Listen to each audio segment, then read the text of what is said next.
प्रिय भाइयों और बहनों, मैंने अक्सर लोगों को यह कहते सुना है कि वे प्रभु के लिए कुछ करना चाहते हैं, जैसे प्रचार करना, बाइबल की शिक्षा देना, चंगाई की सेवा करना इत्यादि।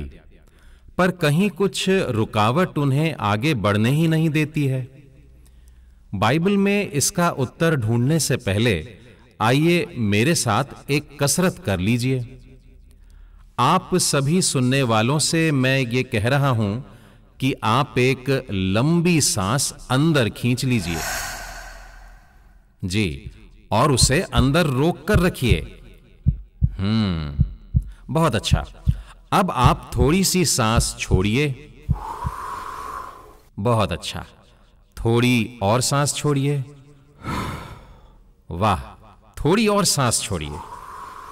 और थोड़ा, और थोड़ा, और थोड़ा। अरे भाई, यह क्या? सांस लेंगे नहीं तो छोड़ेंगे कैसे? बिल्कुल सही कहा आपने। वचन सुनाने वालों को चाहिए कि वे प्रतिदिन परमेश्वर के वचन का अध्ययन करें। प्रचारकों को चाहिए कि वे भी दिन रात प्रभु के सामने घुटनों पर रहकर वचन मांगे। चंगाई की सेवा करने वाले प्रतिदिन परमेश्वर से सामर्थ्य मांगे।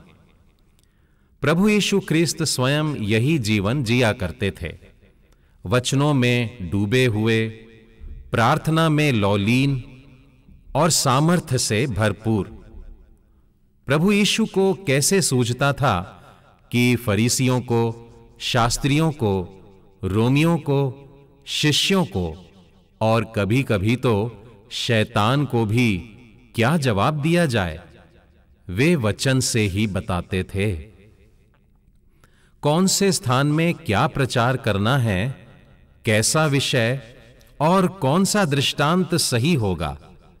और फिर कई बार प्रभु यीशु के शिष्य भी चंगा न कर पाए थे, पर यीशु ने उस बीमार को स्वस्थ कर दिया।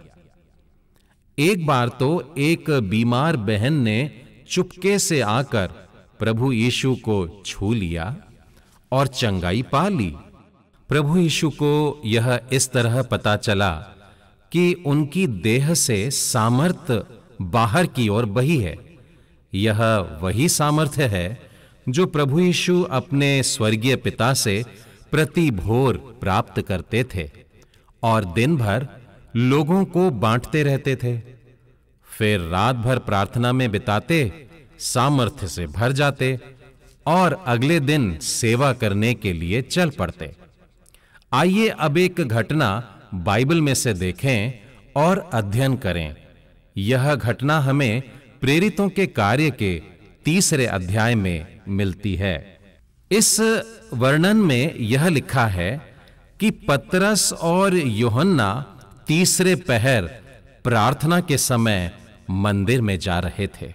इन शब्दों की ओर ध्यान दें कि वे दोपहर के करीब 3 बजे के आसपास मंदिर में जा रहे थे। साधारणतः हम रविवार के दिन चर्च आते हैं, मंदिर आते हैं, प्रभु की स्तुति आराधना करते हैं, दोपहर को घर चले जाते हैं और 3 बजे के आसपास शायद बिस्तर पर रहते हैं, आराम फरमाते हैं। लेकिन प्रभु के ये दोनों शिष्य, लिखा है, प्रार्थना के समय मंदिर में जा रहे थे। इन शिष्यों को प्रभु की यह आज्ञा मालूम थी कि उन्हें परमेश्वर के मंदिर में रहना कितना जरूरी है। दूसरे वचन में लिखा है, और लोग उस समय एक जन्म के लंगड़े को ला रहे थे, जिसको वे प्रतिदिन मंदिर के उस द्वार पर, जो सुंदर कहलाता है, बैठा देते थे कि वह मंदिर में जाने वालों से भीख मांगे। इस वचन में बहुत सारे शब्द हैं जिनकी ओर मैं आपका ध्यान खींचना चाहता हूं। लोग एक जन्म के लंगड़े को ला रहे थे। यह बीमार व्यक्ति जो था, यह जन्म से बीमार था और इस जन्म से बीमार व्यक्ति को वे मंदिर में लेके आते थे। ये वे लोग थे जो मंदिर आया करते थे और उन्होंने उसको ला करके मंदिर के सामने बैठाने की आदत डाल दी।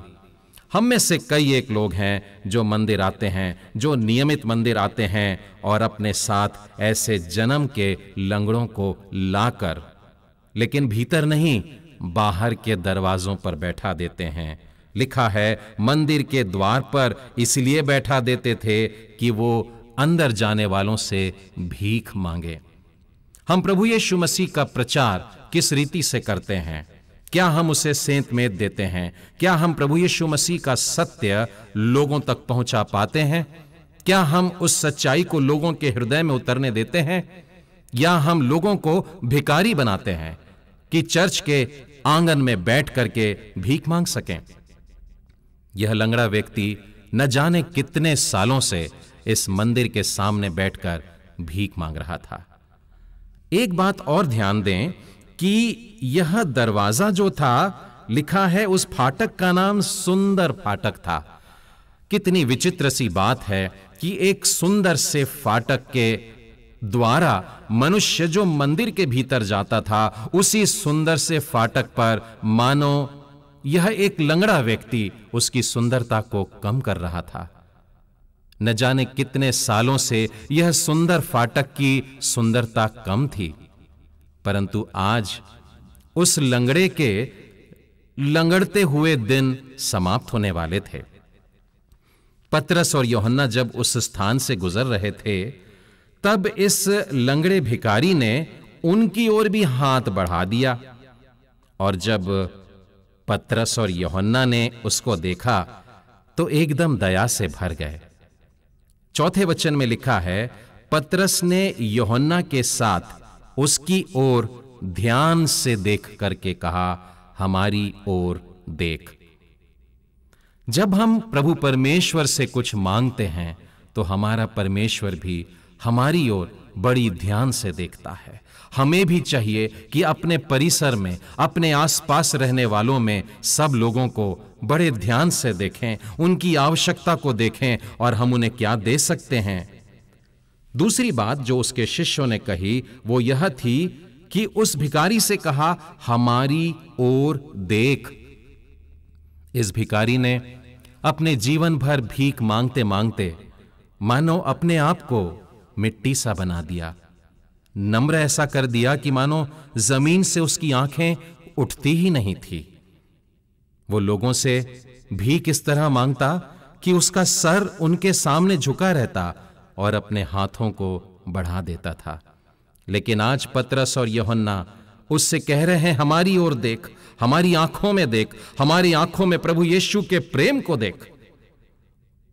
5वें वचन में लिखा है, अतः वह उनसे कुछ पाने की आशा रखते हुए उनकी ओर ताकने लगा। यह भिखारी को लगा शायद मुझे 1 रुपया 2 रुपया कुछ पैसा मिल जाएगा। लिखा है कुछ पाने की आशा से उनकी ओर ताकने लगा। लेकिन आज इस भिखारी के लिए, आज इस लंगड़े व्यक्ति के लिए एक आश्चर्य कर्म था। 6वें वचन में लिखा है, तब पतरस ने कहा, चांदी और सोना तो मेरे पास है नहीं, परंतु जो मेरे पास है वह तुझे देता हूं। इन शब्दों पर गौर करिए मित्रों। लिखा है, शिष्यों ने कहा, जो मेरे पास है वह तुझे देता हूं। मैं आप सभी प्रिय भाई बहनों से कहना चाहता हूं, यदि आप वचन बांटना चाहते हैं तो सबसे पहले वचन आप में होना चाहिए। यदि आप सामर्थ के द्वारा आश्चर्य कर्म करना चाहते हैं तो वो सामर्थ आप में होना चाहिए, वो चंगाई की सामर्थ आप में होना चाहिए। यदि आप परमेश्वर के अद्भुत वचनों को लोगों को जा जाकर सामर्थ के साथ सुनाना चाहते हैं तो वही सामर्थी प्रभु यीशु आपके अंदर होना चाहिए। पतरस ने उससे कहा, यीशु नासरी के नाम से उठ और चल फिर। अपना दाहिना हाथ उसकी ओर बढ़ाया। उस लंगड़े ने उस हाथ को थाम लिया और लिखा है, तुरंत उसके पांव में और टखनों में बल आ गया। वह उछल कर खड़ा हो गया और चलने फिरने लगा, और चलता और कूदता और परमेश्वर की स्तुति करता हुआ उनके साथ मंदिर में चला गया।